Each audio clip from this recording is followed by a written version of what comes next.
And as we're in school, I'm seeing this figure in our classroom that we all had class together. I'm seeing this figure in our classroom. It's like this got a golden outline, and whenever I seen spirits, normally it was either a black shadow, I could see the full body, like it was a person, or I'd see an outline of a rainbow, or maybe of like a green or a blue. I'd see an outline of some sort. That was more common. And then this one had a gold outline, which I had not seen before, but I assumed it was good just because of the color being golden.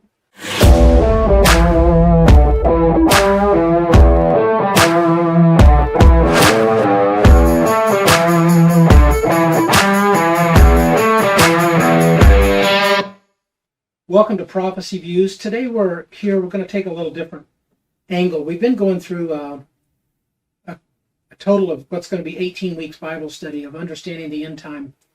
And one of the young ladies in our Bible study is Hailey Armistead. And she's shared a little bit with us on audio and really to some extent with just sitting around visiting privately. And I've asked her if she would come onto the podcast and share her testimony a little bit. And so I don't want to get into a really long introduction. I'd like to get more into just the simple, we haven't really discussed, purposefully, we haven't really discussed your testimony a lot, other than it really sounds intriguing to me. So I didn't really want to, is it jump the frog, or what is it that the term is? I don't know what the term is. Leap the frog or jump the skippy or whatever. Something like that. Tell me, we'll just start wherever you want to start. Tell me your backstory, what your life was like. Kind of start wherever you want in this journey. So this goes back to when I was really young, and I always had some type of feeling that God, like I always believed in God and everything like that. And my dad would come in my room and he'd pray with me. He'd lay me down to sleep prayer, and he'd do that every night with me. But that's about all I got as far as like religious stuff with my family. They didn't go to church or anything like that. And I knew that my dad had been going to church whenever he was a little kid, that he used to go and stuff. But I never really got too into it. And then once I got to like maybe 5, my dad kind of quit coming in and saying prayers with me and stuff like that. And then I quit with all of it. I still believed in God. Never did I not believe in God, ever, throughout all of my life. But I quit with all of it until I was probably, I'm not sure what age I was. I just know I was pretty young. I want to say like 10-ish, in that area. There was, I went to bed one night and I had a nightmare that I was trapped in a fire behind a door in the upstairs of this house. And I was terrified. I was trying to open the door and I couldn't get out. I started burning alive, and it scared me. And I woke up, I started praying instantly that my family didn't have to go through that, or anyone had to go through that. And I really didn't want to be, like, I didn't want that to happen to anyone. That was a horrible, horrible experience. And you were about 10? I think. I'm not quite sure. Yeah. And that must have been a big impact, because it was scary. Several years later, you still remember that. Mm-hmm. It was a huge impact, because the next day when I woke up, there had been a house that caught fire in Pocahontas, and there was a little girl in that fire that got set fire to her, and she died there. And so that's how I really remember that, because it was just like, to me, it was a huge shock that happened, that I had that dream and everything, and I was terrified to ever experience anything like that. So then I started thanking God that I was not having that experience, and praying for that family and stuff, and then I had to start learning about God. So it's very possible that you were in tune with this, or an angel was giving you something that was happening to somebody else. Mm-hmm. I don't want to take credit if it's not due somewhere. Right. But there definitely could have been something going on there, I would say. But I had then gone from that. I was always, when I was young, I could always see things. I seen spirits, like, growing up my whole life. And I always thought it was odd. But at some point when I got older, started getting to be like 10, 11, then it became something cool. So then I'm looking at paranormal investigations and stuff like that. That's all I'm into. I'm on, like, looking at all the YouTube videos, ghost adventures, all that stuff. So you went down that rabbit hole. I did. And I also got a Ouija board. I begged my parents to get me a Ouija board. And they did. And they did. And I I'd seen spirits prior to this, and what really got me into this is I thought I was a medium. Because my great-grandmother, she lived in Wisconsin. She was a very wealthy lady. She was in lots of societies, like Red Hatter Society. She was in the, what is it, the Eastern Star? Yep. The Order of the Eastern Yep. Star. She was in that. I didn't know this until later in my life. But when I was really young, I was at her house and she sat me down and explained to me that I'd be able to see spirits as I got older. And told me that I already see them, that she remembers me. I had memories I didn't even have of me telling her there were ghosts in her house and stuff. And she told me that the first night my parents brought me up to visit her, my great-grandfather had had a stroke and was in the hospital. And that she was in her room, laying in her bed, and that there was a Native American girl who looked like me, but about like 16 years old, and came into her room and had punched her in the arm to wake her up, and woke her up, and she sat at the end of my grandpa's bed. They had two twin beds next to each other. They didn't sleep in the same bed, just two beds in the same room. And this Indian girl went and sat at the end of the bed, and my grandma asked her 3 questions, and she'd get up and walk out. And she did it 3 nights in a row. The whole time that I'd been there, those 3 nights I was in Wisconsin, every night this Native American girl would come visit my grandmother and sit at the end of the bed, and then would walk out at the end of her asking questions. She wouldn't answer any of them. And she said it looked just like me if I had gotten older. And now this is when I was a newborn that she had seen this, and she didn't tell me till I was probably 6 or 7 when she told me that. So she remembered that a long time too. Mm-hmm. And she said that whenever I was younger, that there was a laundry basket, I guess, somewhere, and that all the clothes had been, I came running to her and my dad, talking about all the clothes, and it was a dirty laundry basket. I'd seen all the clothes getting ripped out of there. Someone was ripping them all out, so I came running to them to tell them. When we went back, all the clothes were folded and put back in the basket, and she knew it was odd. She knew it was odd just because, it was a dirty laundry basket, so they shouldn't be folded in there. So that's whenever I realized I could see spirits, and I thought I could see spirits. Okay. So they came back to the laundry basket, and then all the clothes were folded and put back in it, and it was a dirty laundry basket, so they shouldn't have been folded in the first place.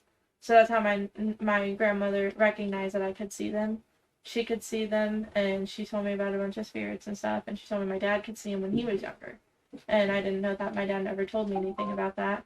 And whenever I asked my dad about me being able to see him, he told me that my grandma's crazy and that I couldn't see anything. And so, flash forward a few years, I've gone through some, I don't know, my parents were going through a bunch of stuff. I was going through stuff. I was just getting into I was getting into like Ouija boards and just ghosts. Everything was about ghosts. I wanted to ghost hunt every day when I got out of school. It's like, we're going to go ghost hunt. We're going to walk around each other's houses. We're going to find ghosts somewhere. We're going to, or we're going to use the Ouija board. So we start using the Ouija board and trying to talk to loved ones that had passed and stuff like that. And we thought we were talking to them. And then the probably biggest thing that happened in my life to change my route would have been my neighbor. Well, my best friend, one of my best friends named Cameron, her father and her lived across the alley. They were neighbors with us, and her dad and my dad were best friends. And he had been on heroin, and we didn't know it. We thought he just smoked weed, and that was like in my family and family's friends and stuff, that was common for everyone to be doing. So one day from after school, she had ran over to my house crying, telling me she thought he had passed away. And so me and her and my brother all went over there to check on him and see if he was gone or not. We're all sitting there trying to wake him up and stuff, and he was definitely gone. He overdosed, and that was when I was 13 and she was 12 and my brother was 16. So that was the biggest event that had happened. I can imagine. That was a huge thing for me. That changed a lot of my perspective on life, and a lot of things happened to all of us going into that, and I tried to make the best out of it that I could, and I ended up learning quite a bit from it. But before I learned what I learned, I got into some other things, trying to figure out what the truth was in the world, because I'm sitting here thinking how pointless it is, how pointless all of this is. We go here and we're miserable enough to do stuff like that to ourselves, and then just give up and it's done and over, and what's the point in that? And I still believed in God. I just didn't know what I believed about God. So, I'm sitting here and I'm like a spiritual leader for my friends at the same time. Because I'm in the Ouija boards, I'm into ghost hunting and stuff, and I have this like sense of things going on in the spiritual world that I just thought I had some type of different knowledge of than everyone else for some reason. So I felt like I was leading them. And now I feel bad about that because I might have led some of them down the wrong path. Yeah. But shortly after he passes away, me and my dad take a trip back up to Wisconsin to see my grandmother that had told me I could see spirits and stuff. So we are going to Wisconsin to visit my great-grandmother. And this time, whenever we go, she's in the nursing home. Or not, she wasn't in a nursing home, sorry. She was in a hospital because she had gotten an infection in her leg. And while we were there, we were trying to go to bed because we were getting up to go see her the next day at the hospital. And it was like like an old person, like nursing home care place. I don't know. It was different. It wasn't a nursing home. It was a little bit different. But, we were getting ready to go to bed to go visit her, and as I'm laying in bed, I remember seeing this really tall figure at the end of my dad's bed. And it stood super tall, and it was rainbow, everything on it was outlined in rainbow, and it looked like it had a halo on its head, odd enough. And then it was kneeling at the end of the bed. And, well, at first it was standing, and then I freaked out, and I pulled the covers over my head, and I was like, I don't want to see it, make it go away. And whenever I took the covers off, it was kneeling at the end of the bed. And I don't know if it was holding its neck or if it was praying. I don't know. My dad made me question that later. But I was just freaked out about that, so it kept me up, and then finally I fell asleep. And then the next day we're on our way to go see my grandma. My dad's asking me, what's wrong? And I'm like, nothing. He's like, what's wrong? Yeah, I can tell there's something wrong. I said, well, you're going to think I'm crazy if I tell you. And then he's like, no, just tell me. So I told him what I'd seen that night. And then he told me how he'd seen things since he was a child. And he told me that whenever his great-grandmother died and he lived in Virginia, that he had been asleep and he had a dream and she was in it. And she said, James, help me, James. And he woke up and woke his mom up and said, there's something wrong with Grandma. We need to help her. And then his mom told him to go back to bed. And then they got a call a few hours later that she'd passed away. So my dad had that happen. He'd seen a bunch of things since he was a kid. And so he started telling me about how he'd seen things and I'd seen things. And then we make it to the hospital. And my grandma's talking to us and she's telling us about how she choked in the middle of the night. And my dad was like, well, who saved you? Was it one of the workers? And she's like, no. And he's like, was it one of the visitors? And she's like, no, it was after visiting hours. So she just didn't say who saved her, but she said someone saved her. Just didn't say, when we were asking her who it was, trying to find out, she didn't say nothing. So then whenever we left, I didn't put anything together when we left. My dad was like, well, whatever was in the room last night was probably trying to tell us that it had saved Grandma. Well, that's, again, what we thought at the time. And still don't know what all that was about, but that opened up the idea that my dad and me both see spirits. And that it is something that runs in the family. So then I go home and my dad's telling me about how he sees things in his dreams. I'm telling him whenever I'm seeing stuff in real life. And we would try to put things together to see if we can figure anything out. So this has happened to him more than once. Mm-hmm. So then I remember I got a journal, and that's where that came from, my book. I got this journal, and I got it to write down my dreams in. Also, I wanted to mention at this time, a little bit before that happened with the neighbor, I'd also started drinking alcohol really heavy. I don't know why. I thought we had this friend of ours that his name was Howard, and he was like a grandfather to me growing up, and he was an alcoholic, and he'd passed, I think, a year before the neighbor had passed away. And when he passed away, I started drinking. I had no reason to be drinking, just every day whenever I came home from school, I'd get myself a tall glass, and I'd pour whiskey or vodka in it, and I'd drink it every day when I came home from school. I don't know why. I didn't, at that point in my life, the only thing that had been hard that I'd lost really was him. And as any kid loses a grandparent when they're young, most kids don't just resort to drinking a bunch of alcohol. And I don't know why, but I did that for a while, and it was a battle. That being several years ago, if you can look back on it, do you think that was just simply doing it as an escape, or just simply I know you're looking for that buzz feeling again? it helped me sleep. I know that, and I think it was a spirit because I thought I was bonding with Howard whenever I drank, and I know he was a huge Cubs fan, and the year he died, the Cubs won the World Series.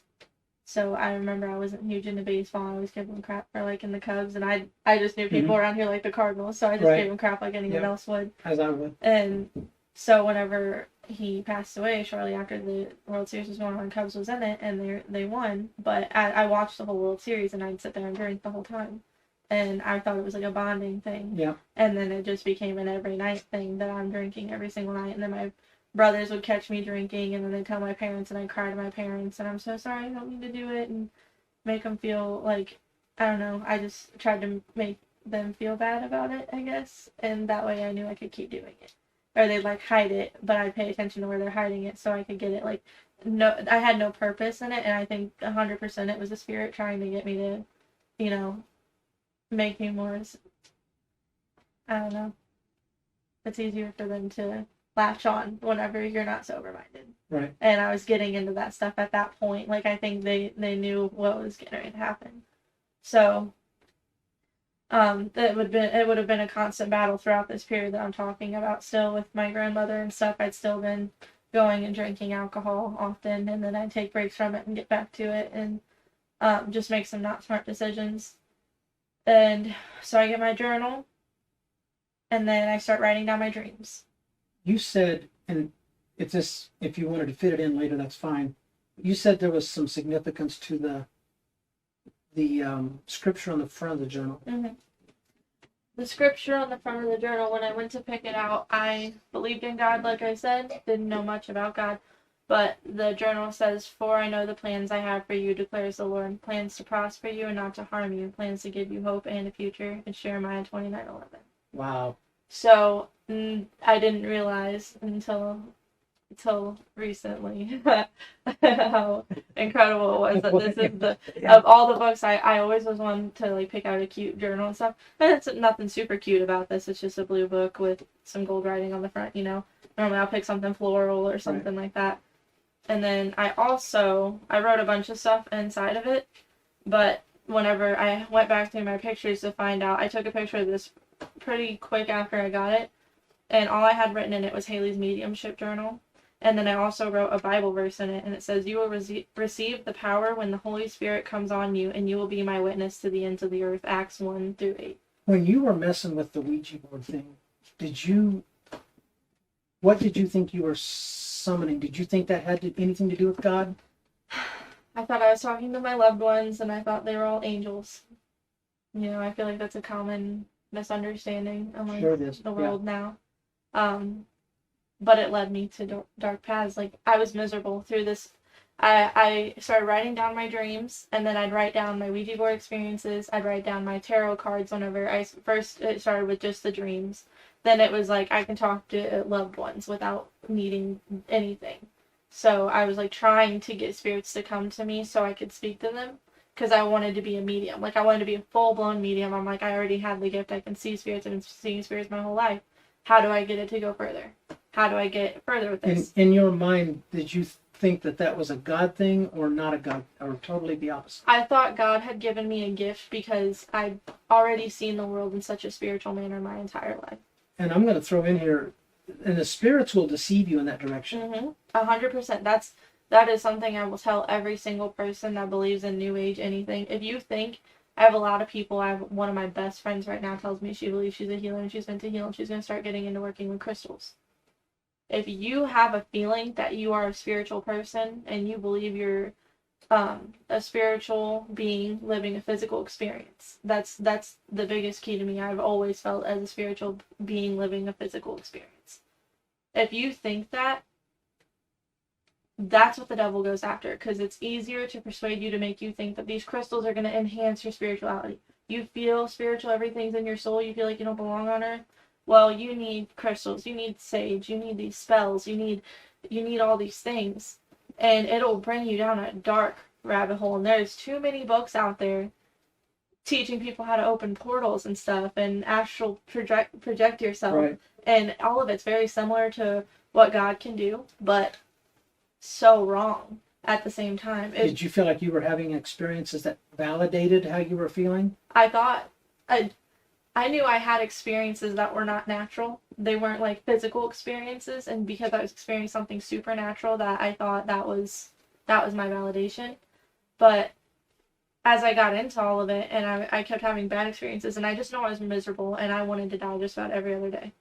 And there was nothing, I do all this stuff, and that's the only purpose I felt I had, was I can talk to spirits, so I'm supposed to be here for some reason. I can see spirits, so there's some reason I'm supposed to be here. And it took so much just to not give up on everything, and that's my biggest thing, is I'd follow all these people. It led you down a road of depression? Yeah. Oh, big time depression. Big time depression. And I'm a pretty genuinely happy person. I try to find light in everything, but it's just huge depression, and you're just depressed, and you see no point in life other than the spiritual side. But whenever that's not helping you get better, then you don't know what to go to next. So you'll keep going. You keep going and trying to find more and more, and that's what leads the New Age people to Satanism. It all connects itself greatly. So I'm getting into Ouija Board, then I get into crystals, I get into tarot cards, and I'm writing down everything as I'm doing it. I'm trying to help my friends find out their future and stuff. I'm using a pendulum and like using it to get answers and stuff, and just trying to communicate with the dead. I'm going to cemeteries and using Ouija boards on top of people's graves. Oh, wow. I have a brother that is homosexual that also tried to summon a demonic spirit called Zozo on top of somebody's grave while we were in a cemetery. And I freaked out on him because of that. And like the fact that I was trying to summon any spirits now bothers me a lot. But I was young. I was probably 13, 14 years old when I was doing that, and I didn't know what I was doing. Mm-hmm. Anything could have came in, and things did come in. I was depressed. I didn't want to live. I was crying in my bed, crying myself to sleep every night. Then you find like marijuana and cigarettes and drinking. So all that comes in. At what age? I started smoking weed when I was 14. Started smoking cigarettes at 14. And just to get a perspective, and if you don't want to answer, that's fine. How old are you now? 20. Okay. And so I'm doing all this stuff, and I'm leading my friends down the path too. I'm bringing them down. They're all asking me questions about their life and what's this mean, what's this mean. And all while doing this, I start disassociating. So that's something that still hasn't stopped to this day.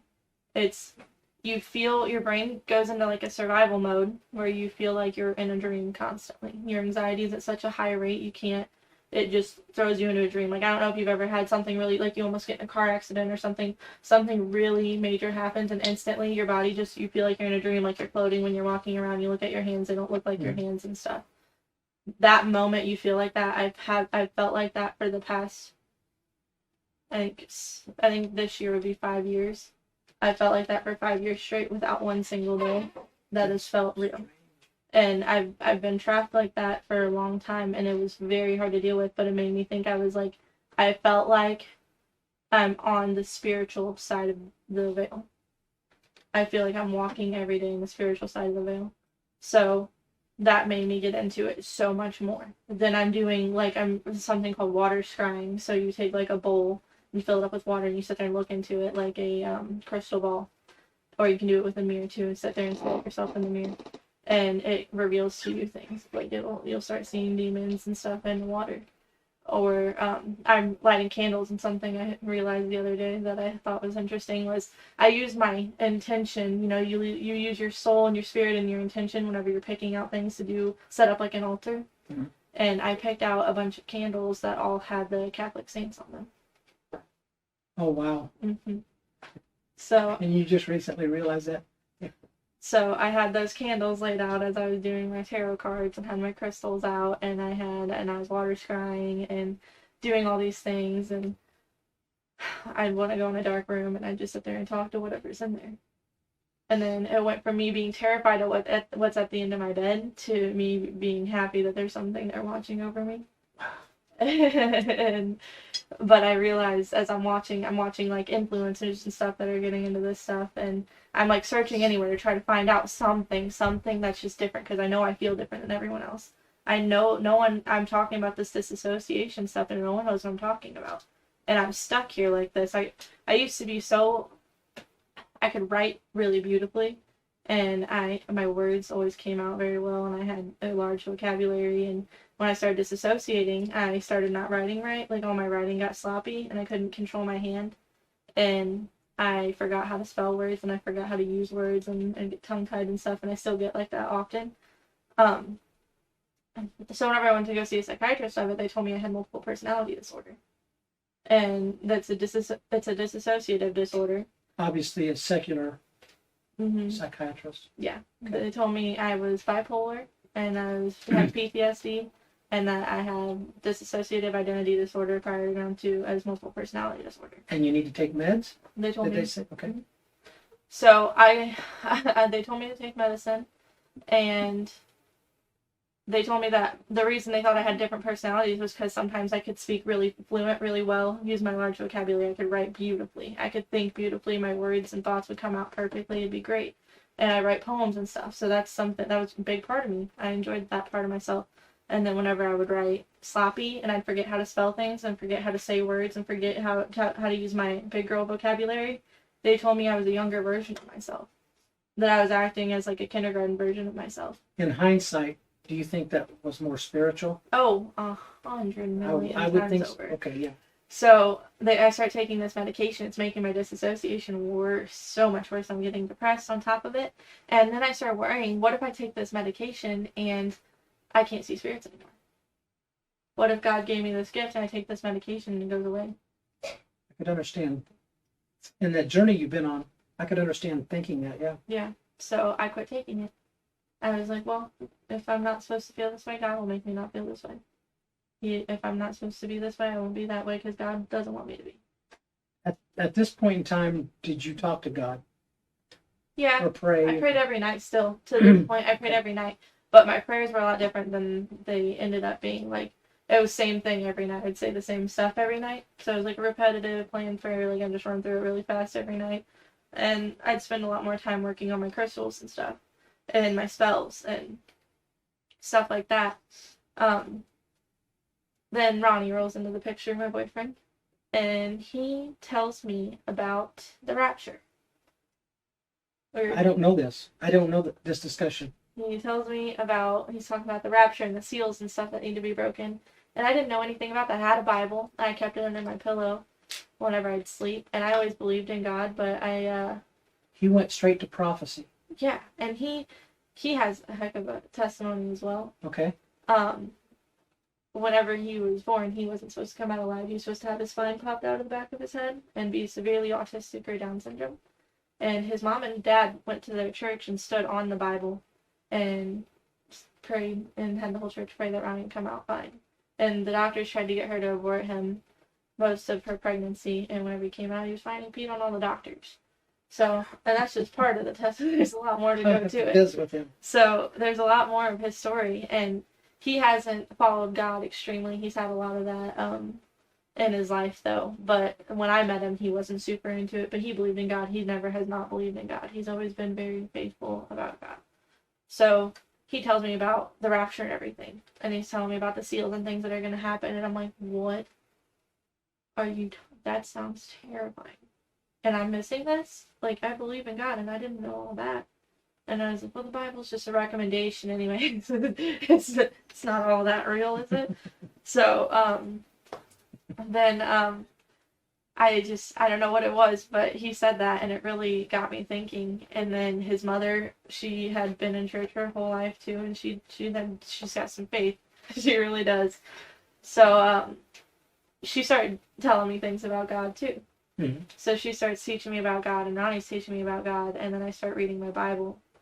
And as I'm reading my Bible, I'm learning that I'm not supposed to pray like I've been praying. I'm supposed to come up with a new prayer. I'm supposed to actually like have a conversation, not just like run off a repeat every night, you know? So she starts telling me about God, and then I have the experience of, I was in my room praying, and I put on meditation music, and I'd been meditating prior to this. I just started hanging out with one of my friends, and she'd introduced me to meditation, which gets you the way we feel whenever we go up to the altar and you start feeling God's presence and stuff like that. Just when you feel it, meditation gets you in a very similar state. From what I understand, well, maybe it's all part of it, but yoga has a similar. Yoga, it does, and it gets you also in a similar state, but then they do this thing called astral projecting, which is the state I would consider myself in while I'm like speaking tongues and stuff. So it mimics, but it's not near as. Well, now I've heard somebody that truly isn't filled with the Holy Ghost, and they're trying to, I'm not sure that I'm going to pick the right words here, but they're in church, but really it's Satan through them, it's the devil through them, or bad spirits through them. They will mimic speaking in tongues. I'm getting there. Oh, I'm sorry, go ahead. So I start meditating and stuff, and I'm feeling this feeling, and it's like you get to a similar euphoric state. You don't feel that love, though. You don't get that love. You get, like, a peace to an extent. You feel like you're floating out in the universe is the best way I could describe it. So I was doing that often, and I was like, this is awesome, you know? And then I'm also talking to Ronnie's mother about God and stuff, and talking to Michelle a little bit, too, at that point. And Judy had been talking to me about praying and stuff, so I go home, and I'm like, you know what? I'm going to pray, but I'm going to really do it this time. So I read my Bible a little bit, I put on some meditation music, and then I start praying. And I tried this thing called light language. I first started with that, which I probably shouldn't have. So light language is the devil's version of speaking in tongues.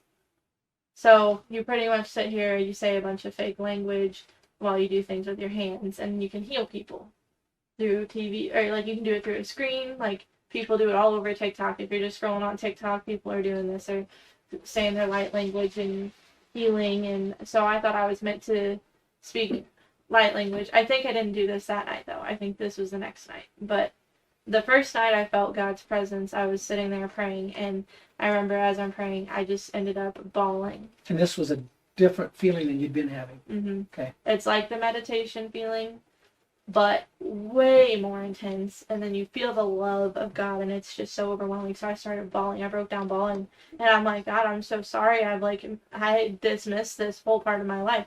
I'm so sorry. I didn't even realize that this was a thing I could feel. Like, I was searching for something spiritual all those years. I was searching for that spiritual feeling that I did not ever really. In that moment, you knew all that was false. In that moment, I knew a lot of it was false. Not all of it, because I still had in my mind, crystals are natural, sage is natural. It's all natural things from God. It's a journey. So, a lot of it I realized, like, okay, I wasted all those years of my life trying to get this. You know, I knew I was looking for something spiritual. I could feel in my soul everything was spiritual.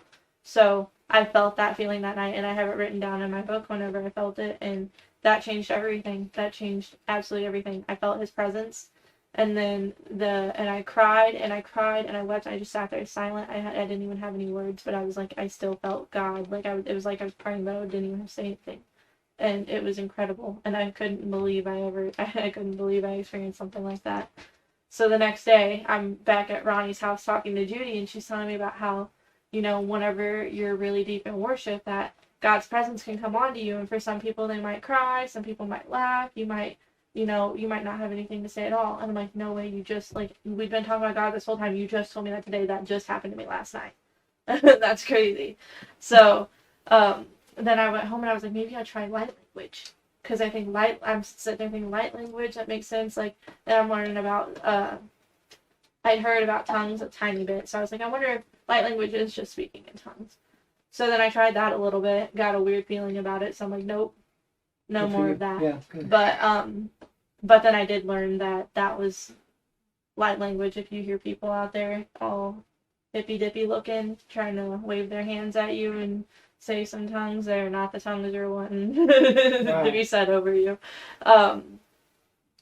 But then I started going on this journey reading my Bible, and then slowly but surely everything I had was like, yeah, I don't want those candles anymore. That water scrying bowl, that can go in the cupboard. We can just use that as a cereal So bowl. you started getting spiritual discernment right away. Yeah. And then when I started seeing spirits after that, I knew it wasn't what I thought. The whole time I'd seen spirits, I thought it was my loved ones visiting me and stuff. And I did the Ouija board one time after this. Okay? So I get rid of my candles and stuff, and I'm starting to get out of all that. Get rid of my necklace. My necklace gives me the heebie-jeebies, and every time I wear it, I get a headache. I get, like, my pendant necklace, get a headache every time I wear it. And now I get spiritual headaches every time I'm around anything, like, spiritual, demonic. Like, even if I go through my book that's got my testimony in it, when I'm in that part of my life, where I'm in that, I get the worst headache ever, and then whenever I read to the part where I am now, it goes away. Wow. So, I started getting away from all that stuff, and then my friends are pressuring me to go use the Ouija board out at Silver Lake. So we go use it. And I'm thinking, like, okay, I'm on this journey with God. I know He's in everything I'm doing. I think He still wants me to be able to talk to spirits and stuff. So I go use this Ouija board, and we're all sitting there, and we're smoking weed and using this Ouija board out in the open. Okay, we think we're cool. And then I had a friend that was mocking the Ouija board and stuff, mocking the spirits we were talking to, and I was like, okay, you can't do that, like, they're gonna get mad. So, and the guy that was doing it, he's a really happy guy. We never see him in a bad mood. He was just a happy-go-lucky guy. So the next day, I get a text from one of the friends that was with me, and she's like, hey, that guy's, like, really suicidal today. Like, I've never seen him suicidal before, but he's suicidal today. Like, and his eyes are, like, all dilated and stuff. Like, it looks really weird. Like, was there stuff in the stuff we smoked last night or anything? And I'm like, no. Like, never had any of that happen. So she is at work, and she's got a friend at work that's also a medium, but she's into it a lot more.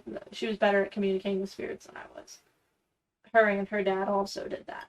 And her dad had passed away, I believe. And so this girl that Macy's talking to, this girl that I was with, she was talking to, when we were in school, we all went to school the next Monday. That was a Friday we did that. So then on Monday we're at school. And as we're in school, I'm seeing this figure in our classroom that we all had class together.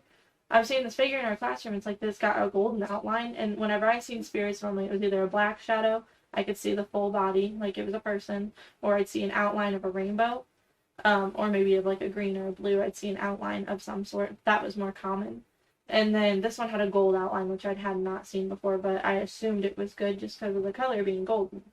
So, as we're sitting there, we're watching a movie in class, and it's a quiet movie, like we're all watching it, all sitting there, and all of a sudden we heard a whistle, like a weird whistle, and everyone at the table heard it, but no one in the classroom heard it. Like, our whole table, like, turned to look to find it. None of the class heard it. That's weird. Right as I'm seeing this thing in the classroom.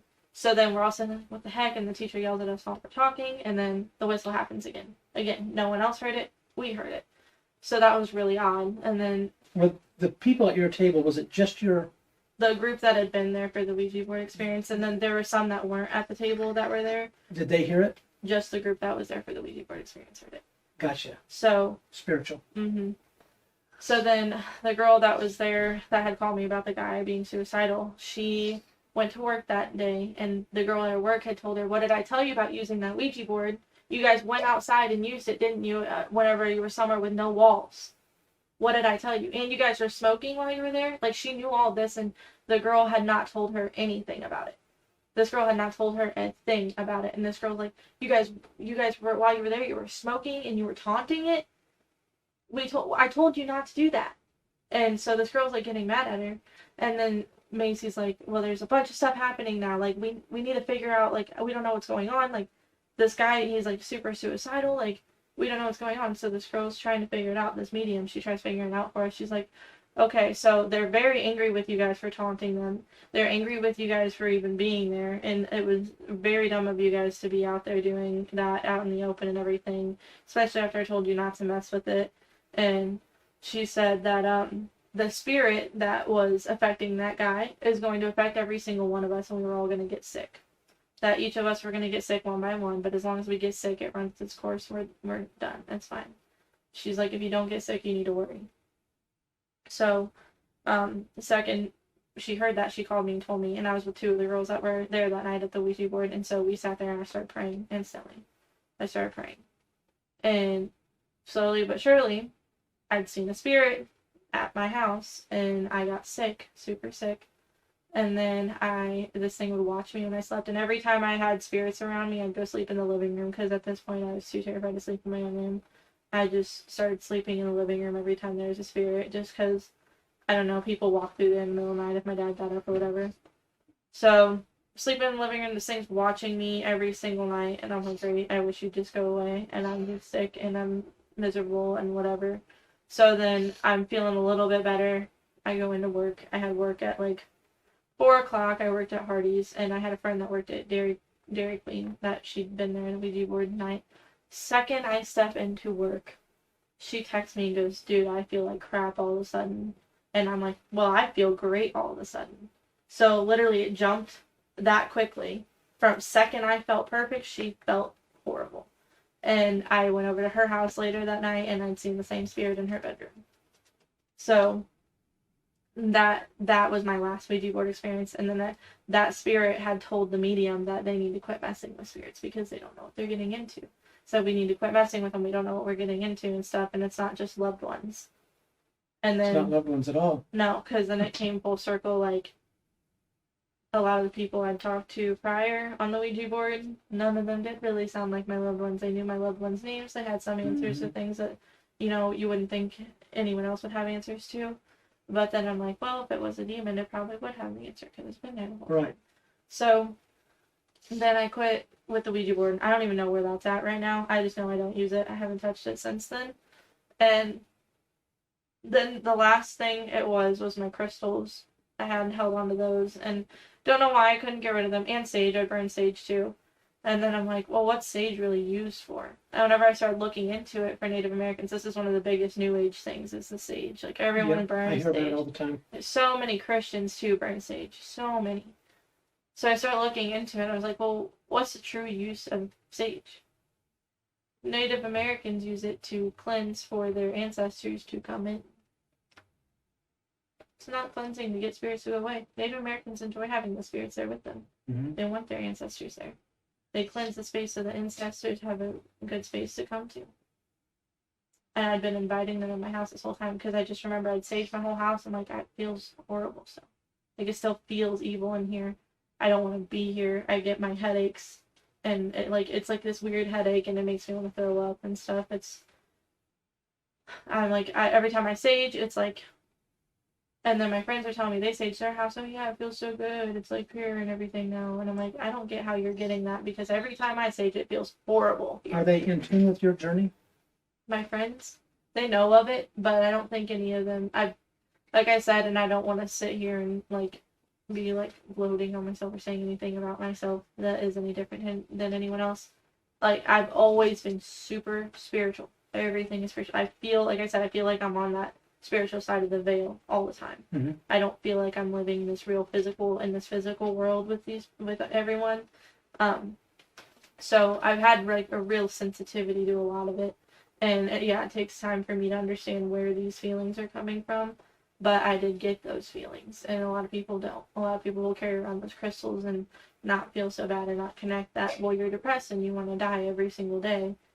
Maybe what you're doing might be part of the problem, but people don't put that together. Or the saging, some people can sage and not feel a difference, and they might just tell themselves that it's better now because they saged, so they know in their mind it's better. Kind of like a brainwashing type of thing. Like, they've been brainwashed to believe that you sage, it's better. But it sounds like whatever it is you're experiencing, you still wanted to find truth. Mm-hmm. That's all it was about. From the very beginning, it was about not being miserable. My whole family, my dad's friends, my mom's friends, they're all miserable. I'm like, oh yeah, I can't wait till you grow up, kid. You don't want to stay young forever or whatever. It just gets worse from here, a lot of that stuff. And I'm like, okay, well, if that's true, I have no point in being here now. So I may as well just knock it all off now. Why would I keep going? Mm-hmm. It doesn't make no sense. Why would I just stick around? And the spirits would like to catch a person in that state, and they tried. They definitely tried. And they fought with me. Like, there was a lot in between there. Parents fighting. And there was a whole bunch of stuff that went on in between there that was really hard to deal with. But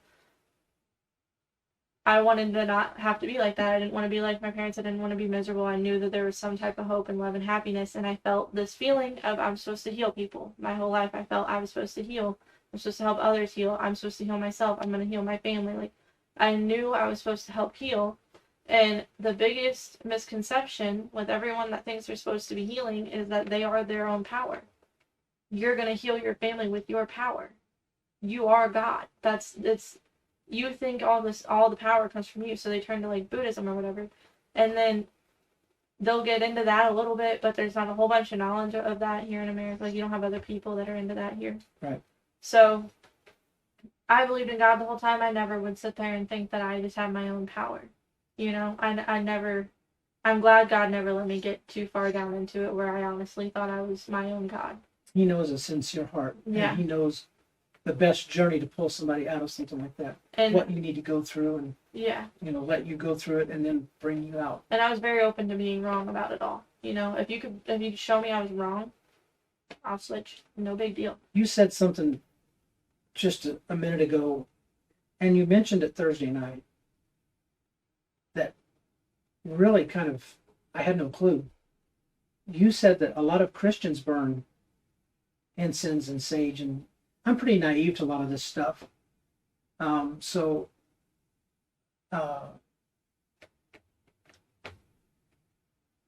You seem to have run into people that do this.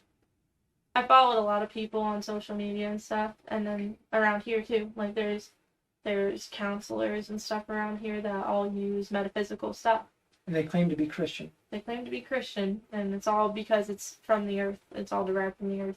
That's the biggest thing. It's all derived from the earth. So if God created it, same argument with like smoking weed. A lot of Christians will be like, well, God made weed, so I can smoke it. God made the tree of good and evil too. Mm-hmm. So that's the biggest thing. And for me, that was a huge thing. I was like, well, I can still use my crystals. Like, those came from the earth. I can use crystals. The sage, whenever I looked into it, I noticed, well, yeah, maybe I shouldn't, because that's welcoming spirits in here, and these spirits don't need to be in here. The whole point's to get them out. Then I learned you can bless a house. Who knew that? And I was going to get to that. Have you done that? Yeah. Have you oiled your house? Yes. Good for you. That's what I started. Ronnie introduced me to that. Has that brought some peace? Yes. Yes, it has. Good. It has brought peace. And slowly, as I'm like putting puzzle pieces together of all this, I'm explaining to my parents the puzzle pieces. And then I was talking to my mother about how I believe that people have spirits. It came down to I don't dislike anyone. I told you the other day, like, if you came up and told me you killed a bunch of people, I'm not going to sit there and look at you any different than I would someone who's a saint of the church or anything. Like, if you're doing bad, I personally don't think you're doing that bad because you want to. I don't think when we lie, we want to lie. It hurts us. It hurts your heart when you lie. It hurts your heart when you cheat on somebody. It hurts your heart when you say something mean about somebody. You feel it in your heart. Us as humans don't want to do that stuff. I believe very passionately we're all influenced to it by spirit. Oh, I agree with that. So I'll never look at someone and think that they're a bad person because they've done bad things, ever. Ever will I do that. And I've been like that my whole life as well. Spirit influences that. It's not a choice. My parents have struggled with addiction and stuff. You're being influenced until you realize you're being influenced. You're going to keep being influenced. And what spirits are you listening to? Even though, like you just insinuated, you don't really realize that you're listening to spirits. Mm-hmm. But you are. Yep, you don't realize it. I didn't realize it for a long time. I know God's hand was in all of it, but I was influenced by spirits to do things. And I'm so grateful because I could have gone down such a darker path than I did. New Age leads to Satanism. That's just where it goes. Satanism, they preach love is love. They preach that you can do whatever you want. You can do whatever you want. You just love everyone. Everyone loves everyone. That's what we do here. And I know a lot of people that you wouldn't suspect, like, especially liberals. I don't have anything against them personally. Maybe I have different opinions, but I have nothing against the person themselves. Right. But I know lots of liberals, you wouldn't expect it. They are Satanists. You wouldn't even expect it.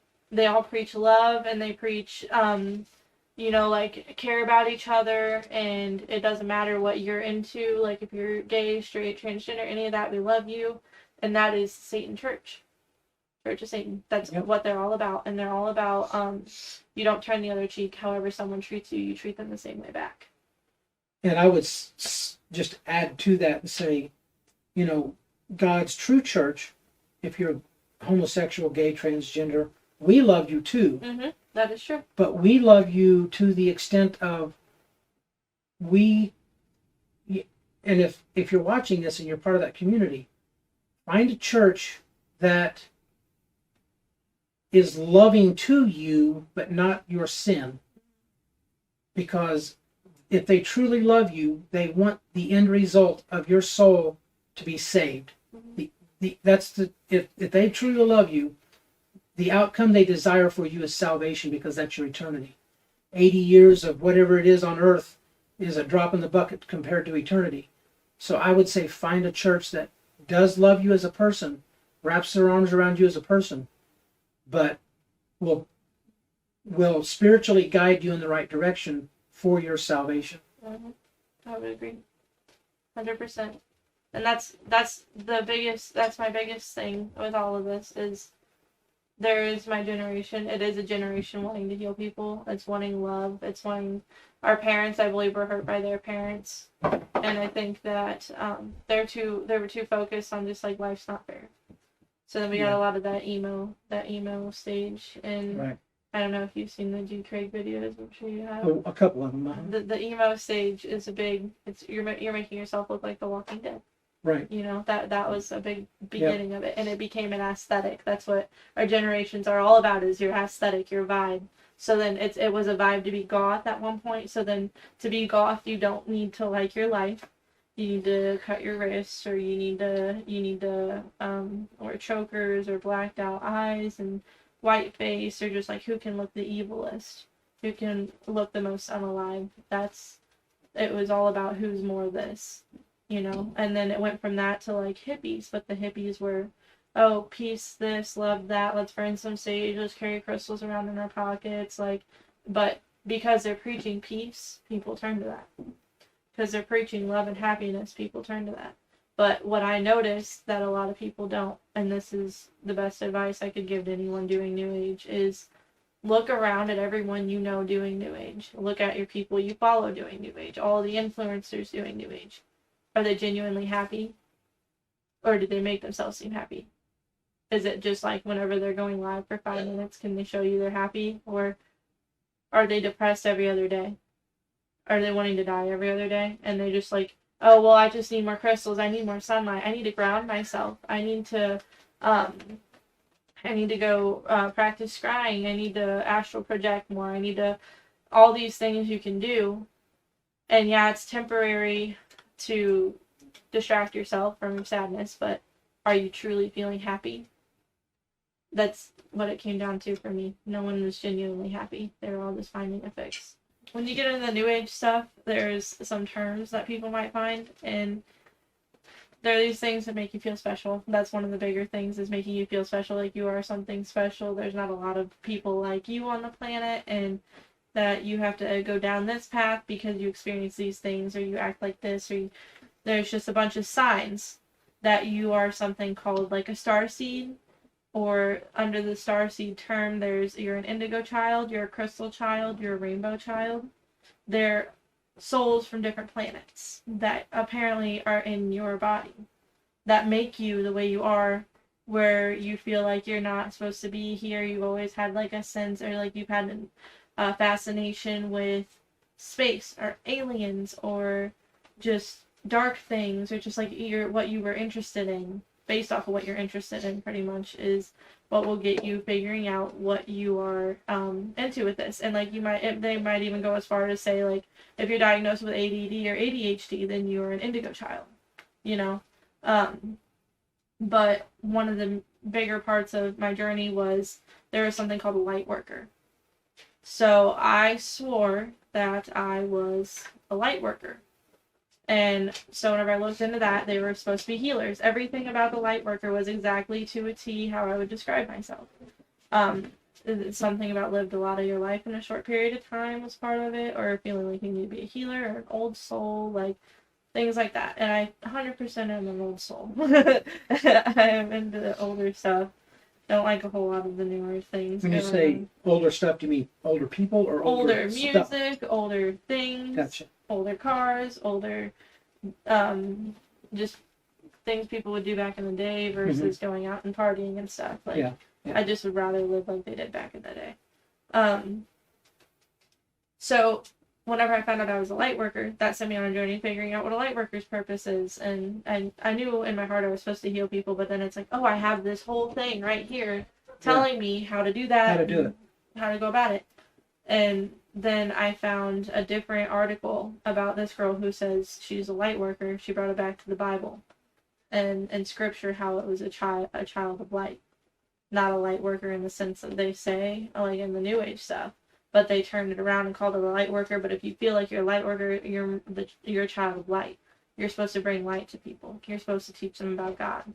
That's what you're supposed to do. And that's how you start healing. And you came across that? I came across that. I saved it, and I had it on my phone. I saved it a few years ago, and then I read it whenever I got when I got into church going here. And after I'd gotten Holy Ghost, I read it, and I was like, well, that makes a lot more sense. Now it makes a lot more sense. That makes a lot more sense. So if you claim to be a light worker, or you consider yourself a light worker, definitely consider getting into God's Word. You might find more of your purpose there. Very good. So now we pull it forward a little bit. You started coming to church. Yes. Now I'm at church, and I've seen lots of similarities as far as like the astral projecting. Now you can find God's presence. You can just feel God's presence, and you're getting uplifted. You're euphoric. You feel the peace, the love. There's nothing more spiritual in anything, New Age, anything you do. I don't care if it's of Satan or Because it's whatever still it a is. spirit. It's still a spirit, so It's you'll the feel spirit. something supernatural, but when you're feeling God, that's the most supernatural it gets. That is supernatural. That's what it is. Supernatural. That's God. That's, So you and Ronnie have been coming a little while now, and I've noticed that row starts filling up. I have a lot of people that I've known over time that have also been looking for that. People that don't know what they're looking for, but something other than to be miserable in this life. And I think that's where I will lead everyone that has questions or asks me or anything like that. I've always had people ask me about, like, what do you think this is about in my life? What do you think this is about in my life? And, like, spiritually, what about this? From here on out, it's always going to be about God. I'm going to relate them back to God. Why don't you ask God about it? Why don't you come to church with me? We can find out. You know, there's nothing more supernatural, nothing worth the experience more than experiencing God and His love. There's nothing better than that. Absolutely nothing. You can search for years, and you can fight every single person that tells you that you should find God or you should go to God. You can fight every single one of them, but you got to quit being in control of your own will and start and let God be in control of it. Pastor kind of talked about that today. We talked about you've got to die to self. Yep. We bury the corpse. And it's baptism. something people naturally get offended of. It's something people will naturally be offended of, to be told that you have to die to yourself. You mean I can't be me? You are what the Spirit... Look how much that's burned into people, right? You know, it's... You have to be your own person.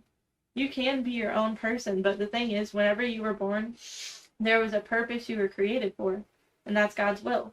And if you don't walk in God's will, then you're automatically up for grabs for the devil to take you. No matter what, you're never going to be walking in your own will. You're never in control of your own life. God has his plan for you. You were created specifically for that. If you don't follow along with that, the devil's going to take you and twist you and hurt you and make you miserable, do whatever he's got to do to get you to do what he wants, and all he wants is your soul. There's nothing else he wants from you. He wants your soul and anyone else that's going to come down with you. That's all it is. So, you've been involved with some of the other, on this channel, we've talked about the true biblical earth. We've delved into G. Craig, like we've talked about, and the truth behind hip hop. And really, the title, The Truth Behind Hip Hop, is a little deceiving because he really goes into it more in depth than just certain music is bad. He brings scripture down to the word and the meaning of what it's saying, not just glossing over a verse and getting the gist of it, but diving down into, it actually says this. Mm-hmm. When you see the biblical earth in scripture, stars are actually angels, that sort of thing. You mentioned a while ago, you said, back at that time, the time that you're in the heart of your testimony, if you will, the way you used to be, the Bible was just a cool book. It was just a book. It was at that point I'd assumed that the Bible was all a bunch of stories for, like, you get morals out of it, just like when you're a little kid and they read you stories at school. There's like a moral in it for you to learn how to live your life a little bit happier. That's what I thought it was all about. And I didn't think none of it was too, like, real, and the idea of there being a book and all of that, I don't know, there was just lots of questions I had about it, but they all got answered. Everything got answered, and it really just takes asking God to answer that for you. And you can't go to people for things, and you can't research things, is what I learned. You can go to people for some questions and stuff, but you'll get yourself confused. Start researching, you'll get yourself confused.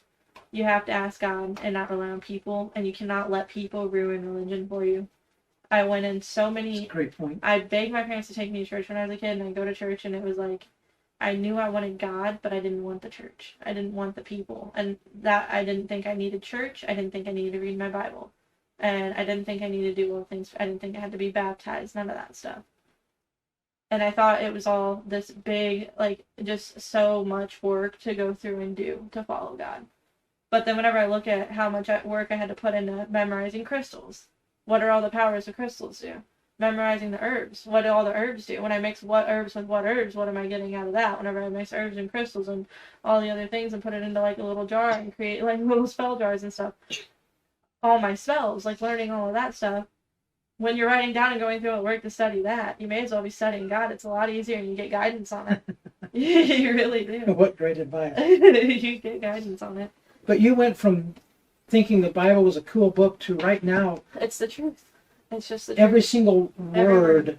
Every word of it. Means what it says. And I think one of the biggest things is the biggest faults, and I run into a lot of people that don't believe in God because of the people and because of the churches. Sure, I see that a lot. A lot of them being Catholic. You need to read the Bible for yourself, find the truth, ask God to reveal the words, give you the wisdom for the Bible. You have to read it yourself. And don't go off of what your church believes, and don't go in a church if you're not comfortable in a church and the people aren't welcoming and stuff. I don't think you're going to go anywhere but be misled. If you're going to ask the people for help, you need to go in a church that the people are obviously real Christians. I'm going to throw this in there because of the timing. We're doing a video series right now called Understanding the End Time. This is, I think, the fourth time that we've maybe put it online, third or fourth time that we put it online as we go through it.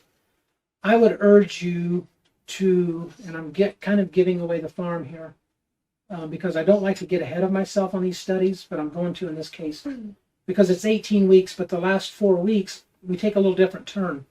And I want to give you a heads up, because you as the audience, you may be, this might be an opportune time to say, okay, what is the difference? You got Catholic, you got Baptist, you got Methodist, you got Pentecostal, Apostolic. What is the difference? And believe me, there is a salvation issue in this.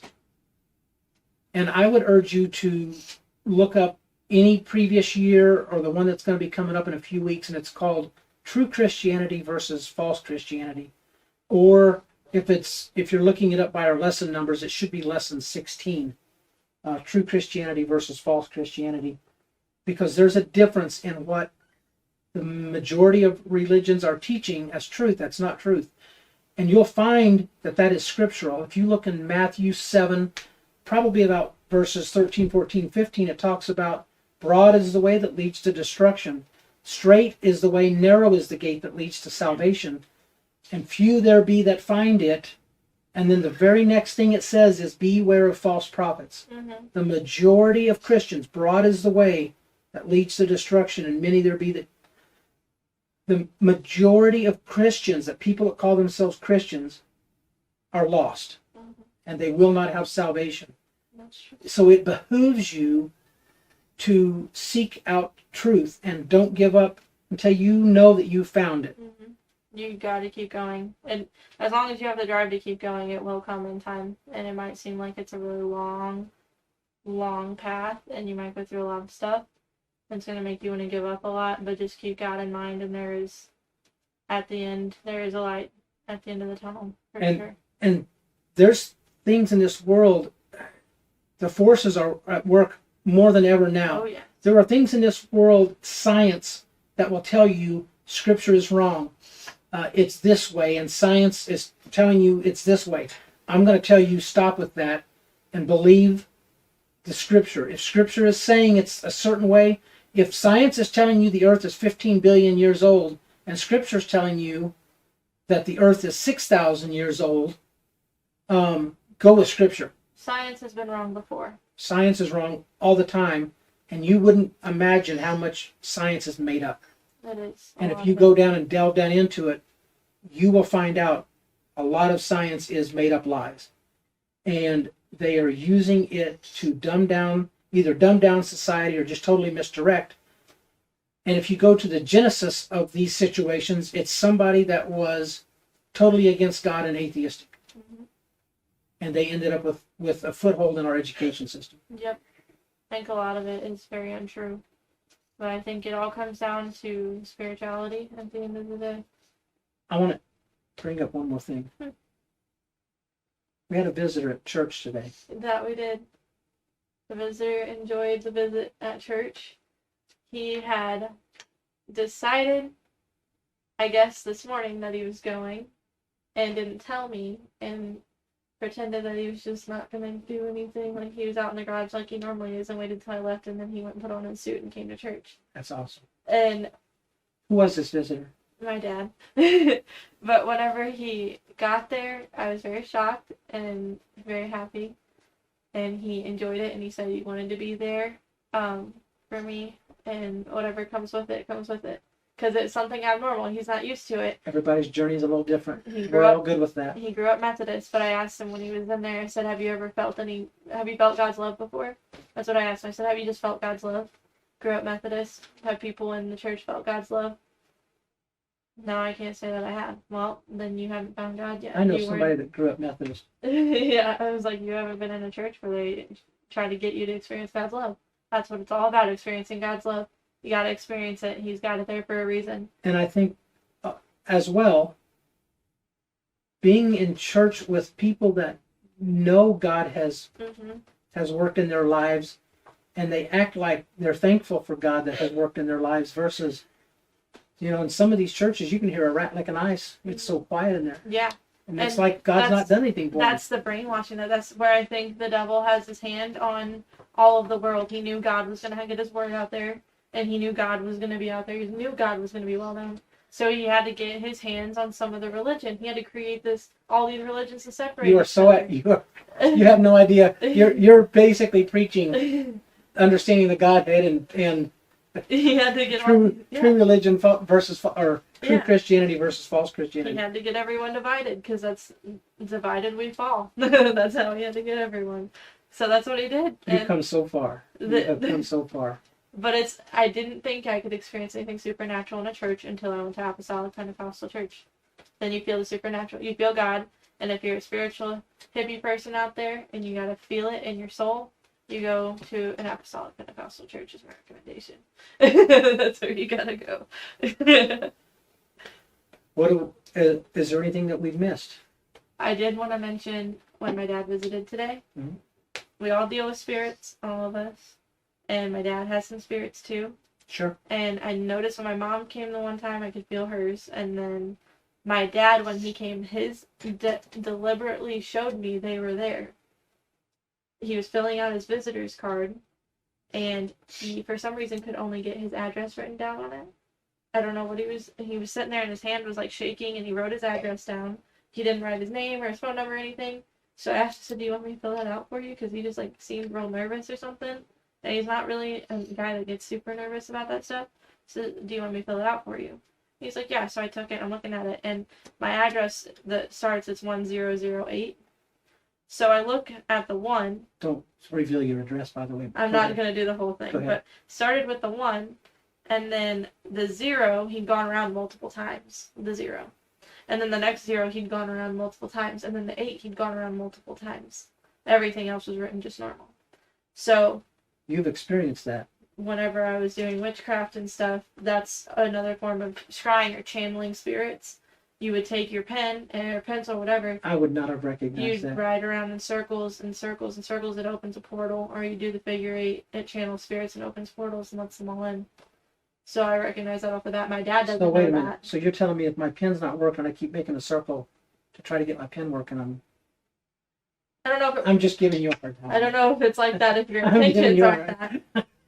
I mean, it could be, but I mean, there's a lot of things they try to open up portals no, I around see what without you're you saying. knowing.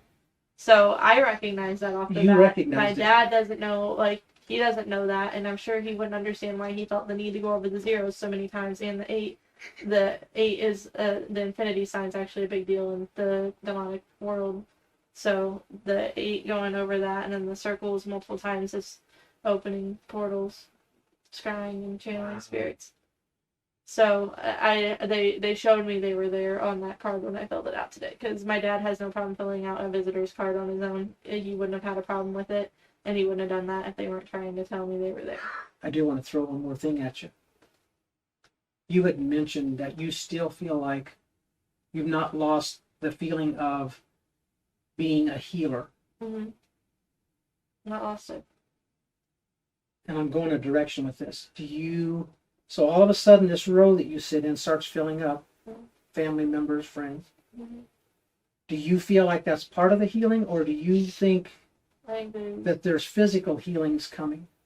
there's going to be physical healing. There's going to be people brought to church, and I don't know what's going to happen Praise God. down the road. I have been praying our church to be we've had some, What about deliverance service? but I mean delivering, healings, physical healings.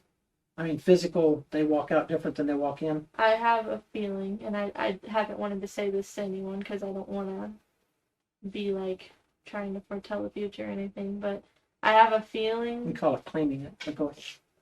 I have a feeling that I know there's a reason I still see spirits. And me and Ronnie both, I didn't even get into that part, but me and Ronnie both see them. We've seen the same ones multiple times. Like, we'll both be there, and I'll be like, I'm seeing something. He'll explain to me exactly what I'm seeing, right where it's standing, everything. So I'd never met anyone that could see spirits either, other than my dad. And then I meet Ronnie, and he sees the exact same ones. And so Ronnie already had the understanding that they're demons, and somehow he knows which demon it is when he sees it. So, that being said, whenever Ronnie came into my life, I had gotten out of a relationship. That was when I thought it was serious. I was gonna, I just wanted to be married. I wasn't someone that like was gonna date a bunch of people or anything. My goal was there's no point in dating unless you're gonna get married to somebody. Practice for marrying. I agree. For marriage. So I dated one guy, broke my heart, and then I prayed to God that if I get another guy come into my life, I just want to be single and work on whatever he wants me to work on, unless the next guy comes into my life is my husband. And about a week after that, I met Ronnie's mom, and a week after that, I met Ronnie. And Ronnie, the second day he seen me, he wanted to start dating me. So Ronnie has brought me closer to God than I've ever been, and even though he might not realize it. Like, And that was your connection to Michelle. that was my connection to Michelle, which connected me to the church. So, that being said, that's been a huge part of my life. I have no doubt in my mind that me and Ronnie are going to be getting married at some point, and that we're going to be doing something together. Just because we can both see the same spirits and stuff. I have a strong feeling we're going to be doing deliverance services, or I haven't gotten into the knowledge of all of that stuff yet. So, when I get into it, I know there's going to be lots of healing and deliverance and stuff. And I think it starts here with bringing people, but I don't know where it's going to go. I guess we'll see where that goes later. Well, I think on this, when our time is drawing to a close, I can tell by some things going on around us, but I appreciate you coming in and sharing this with us. And I think we may start a little series of testimonials, but we'll launch it with this one for sure. Hopefully I'll get better at it too as we go. Yeah, but, I was a little all over the place well, too. no, that's good. But I just wanted to kind of let you go and do whatever was laid on you to do. And we're just in love with having you and Ronnie at church.